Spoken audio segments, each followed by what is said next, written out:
aku nak ulas satu, di mana ada satu komen ni di video lepas dia kata RC ni jangan beli, dia untuk budak-budak saja. Dia tak jadi channel Hakim apa-apa Hekmo.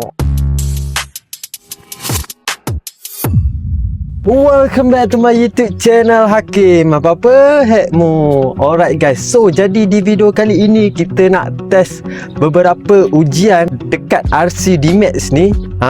Yang macam dekat tangan aku ni RC D-Max. Hari ni video untuk kita test ketahanan, di mana kita akan test kelajuan, kehebatan, kefomenan dan kelasakan. Jadi di video kali ni korang boleh tengok lah macam mana performance dia dekat RC D-Max ni. Apa-apa pun, let's go. So guys, jadi untuk cabaran pertama RC D-Max ni kita akan test kelajuan. Berapa laju dia boleh pergi dengan menggunakan dua bateri sekali dengan package turbo.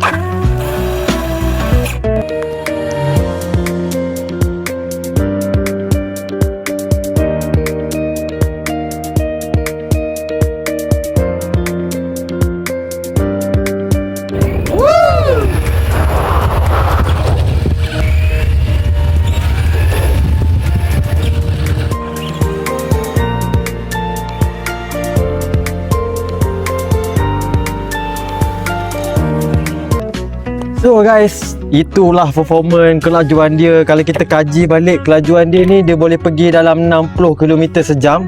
Agak laju berbaloi dengan RC ni. Jadi sekarang ni kita nak pergi yang stage yang kedua, di mana kita akan test kelasakan. Kita akan test betapa lasak tak kereta ni. Apa pun, let's go.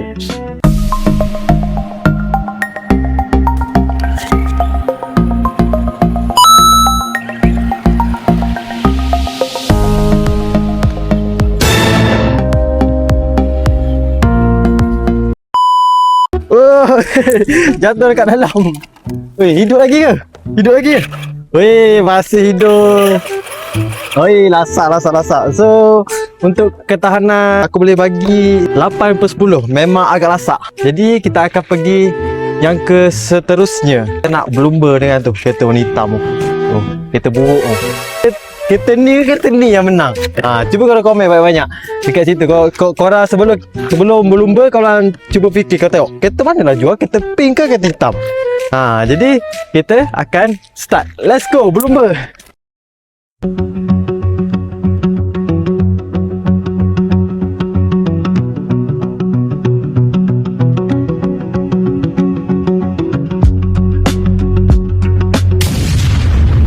So jadi guys, itulah dia punya ketahanan, kehebatan. Kau boleh tengok lah RC warna hitam ni. Kau tengok dah kemek, langgar dekat longkang tadi. Anu okey Anu?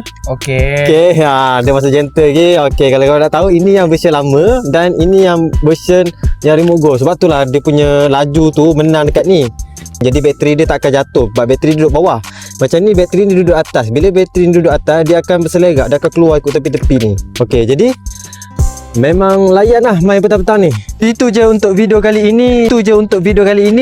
Jangan lupa subscribe. Kalau video ni boleh cecah 15,000 view, tak kira lah video lepas ke ataupun video hari ni boleh cecah 15,000, aku akan buat giveaway. Aku akan bagi RC ni secara percuma. Tapi aku tak bagi RC ni lah, aku akan bagi RC baru lah. Untuk orang yang pemenang, jangan lupa subscribe dan jangan lupa korang share dengan kawan korang supaya video ni boleh cepat naik, supaya boleh cepat pemilihan tu. Okey, apa-apa pun, jumpa korang di video yang akan datang dan bye-bye.